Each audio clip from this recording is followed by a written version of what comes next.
Let's talk about the etymology of the word dandruff in Japanese, because why not? Now, I was inspired to do this video because of this tweet, which talked about the etymology of the word dandruff in most languages, and I was wondering, hey, does Japanese follow this trend? The word for dandruff in Japanese is huke. Like many words that have been in Japanese for a long time, there are a number of actual theories to the etymology of the Japanese word for dandruff, but the big three are, number one, it is a sound change from furu ake muke, or old dirt falling off, becoming huke, right? So just kind of cutting out the middle there. Then the term huke just comes from these kanji, which are floating grime, which again makes sense. It wouldn't be a major etymology unless it made some sense. And the third being that it comes from some relationship to the word koke or moss, so huke being a development, maybe floating moss, who knows. This one seems least likely to me, but it's mentioned, so I'm mentioning it. I guess it is kind of head moss, right? Maybe.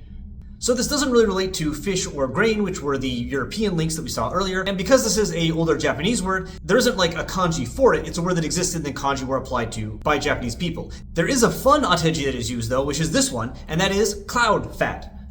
Hello, Internet. I am very sad to note that I have screwed up.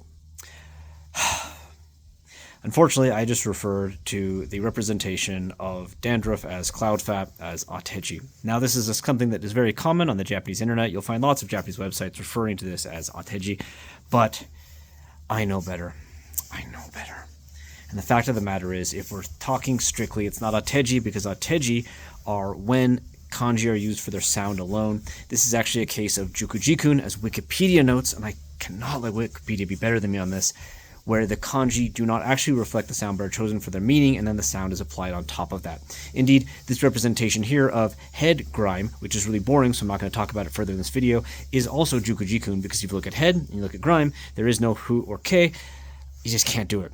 Representations like this, which existed in the past apparently, could potentially be ateji because you have a hu and a ke, but throughout this video, I'm going to be calling the jukujikun of cloud fat ateji, and I just hope you can forgive me. I moshiwake gozaimasen. I have no moshiwakes. I'm completely 100% out of moshiwakes in this case. To make this a learning experience, we can note one of my favorite Japanese idioms, which is kappa no kawa nagare, which literally means the kappa flows away in the river, or like the kappa drowns, with kappas being, of course, a river imp. So it would be weird if they drowned.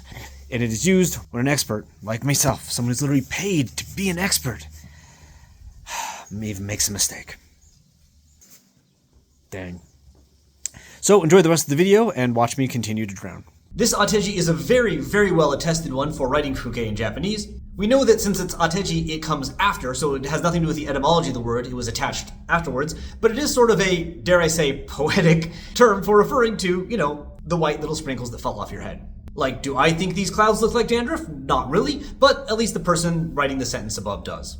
And while it's tricky to trace the origin of ateji throughout history using the internet did throw me a bone here, because this post makes it clear that the ateji have been in use to write this since at least 1707.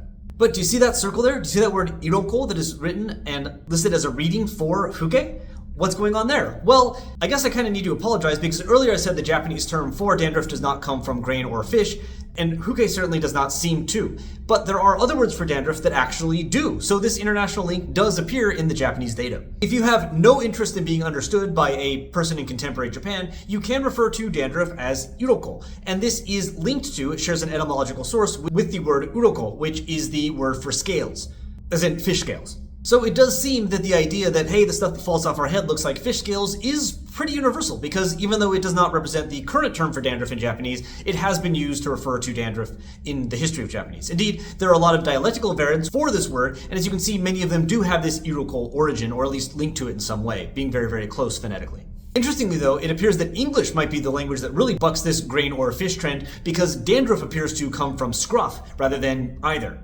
Indeed, it seems to be a combination of like scruff and scab, which is quite unpleasant, especially when languages like Japanese are coming up with things like cloud fat that is much more pleasant, or at least let's say much more amusing. Anyway, I certainly hope that your head has clouds that are not fatty, and if you're like, wow, that was a useless video, do remember, I know that's the title of this series.